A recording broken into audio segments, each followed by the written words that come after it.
प्रकृति के सामान्य नियमों की, कि हर परिस्थिति का, हर व्यक्ति का, हर इंस्टीट्यूशन का, हर रिश्ते का जो स्वभाव है, मूल स्वभाव है, वो लगातार बदलाव होना है, लगातार निश्चित होना है, लगातार हमारे वश से बाहर होना है। और यदि हम उसमें कुछ निहित सुख ढूंढते हैं तो हमारा दुख फिर उसमें बंधा हुआ है, उसमें निश्चित है दुख।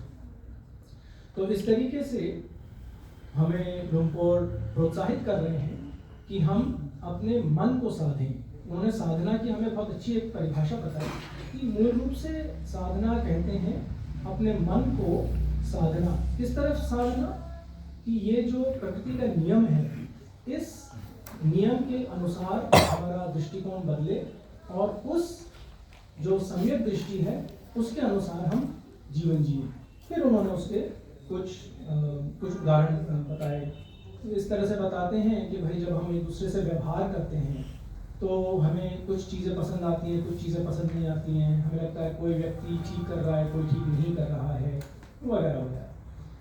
लेकिन यदि हम ये जो पारस्परिक हमारे व्यवहार चलते रहते हैं उनको धर्म की दृष्टि से देखें, अर्थात प्रकृति की दृष्टि से देखें, तो हमें बहुत ज़्यादा दिक्कत नहीं होगी, क्योंकि हम ये समझ चुके हैं कि आज जो चीज़ मुझे ठीक लग रही है वो केवल मेरी दृष्टिकोण के कारण है। पहले कुछ साल पहले वही चीज़ मुझे ठीक नहीं लगती थी, अब वो चीज़ बदल गई है और संभवतः भविष्य में फिर बदल जाएगी। इसी तरीके से जो व्यक्तित्व का भाव है, जो मैं दूसरे व्यक्ति को एक व्यक्ति बना रहा हूँ, वो भी इन्हीं नियमों से बंधा हुआ है। किन नियमों से बंधा हुआ है? कि भाई कुछ कारणों की वजह से उस व्यक्ति का अपना आज एक रवैया है, एक दृष्टिकोण है और वो उसके अनुसार एक्शन करता है, मौखिक एक्शन करता है, शारीरिक एक्शन करता है। और क्योंकि हमारा दृष्टिकोण अलग है, हमारा रवैया अलग है, तो वो हमें उचित नहीं लगता है। लेकिन ये चीज़ें जो हैं वो फिक्स नहीं है, ये बदलती रहती हैं। तो हमें मूल रूप से धर्म का अर्थ ये है, साधना का अर्थ ये है कि हम अपने दृष्टिकोण को इस प्रकार से बदलें।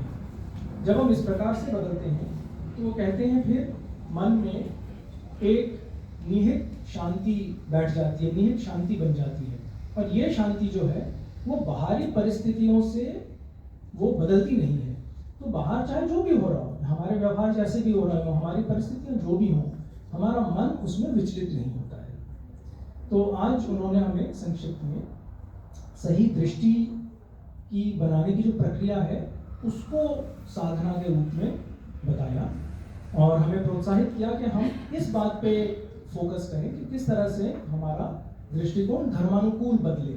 और धर्मानुकूल की उन्होंने जो परिभाषा बताई, वो जो मूल स्वभाव है किसी भी चीज़ का, किसी भी वस्तु का, किसी भी व्यक्ति का, किसी भी परिस्थिति का, उस स्वभाव के अनुसार हम उस व्यक्ति, वस्तु, परिस्थिति से पारस्परिक संपर्क करें। वो स्वभाव लगातार बदलने का है और जो चीज़ लगातार बदलती है वो निहित रूप से अनिश्चित है। जो चीज़ निहित रूप से अनिश्चित है वो मैं और मेरी कैसे हो सकती है? वो तो मेरे वश से पूरी तरीके से बाहर है। जो चीज़ बदल रही है, अनिश्चित है, मेरे वश से पूरी तरीके से बाहर है, क्या उसमें कुछ भी सुख, खुशी मुझे मिल सकती है? संभव नहीं है। तो उसका स्वभाव जो है वो, जैसे इंग्लिश में कहते हैं ना, अनसैटिस्फैक्टरी है, वो मुझे लंबे समय तक खुशी नहीं दे सकता। तो आखिर में उन्होंने एक हमें गाथा बताई कि शांति ही सबसे बड़ा सुख है। हम कहते हैं ना कि भाई मुझे ये करूँगा तो सुख मिल जाएगा, वो करूँगा तो सुख मिल जाएगा, पर सुख की परिभाषा लुम्पोर्ट लेन ने आज हमें सिखाई कि वो स्थिति जिसमें मन ज़्यादा इधर उधर डुल नहीं रहा है, जो भी बाहर हो रहा है उस परिस्थिति से वो बहुत ज़्यादा उसको अपोज नहीं कर रहा है, उसको बदलने की कोशिश नहीं कर रहा है। ये उन्होंने हमें आज सुख की परिभाषा बताई। और अंत में उन्होंने सबका अनुमोदन किया कि हम सब यहाँ इकट्ठा हुए हैं और हम कोशिश करें कि ये जो हम एकत्रित हुए हैं इससे हमारा आपस में भाईचारा बढ़े, मित्रता का, सद्भावना का भाव बढ़े। वो कैसे बढ़ेगा?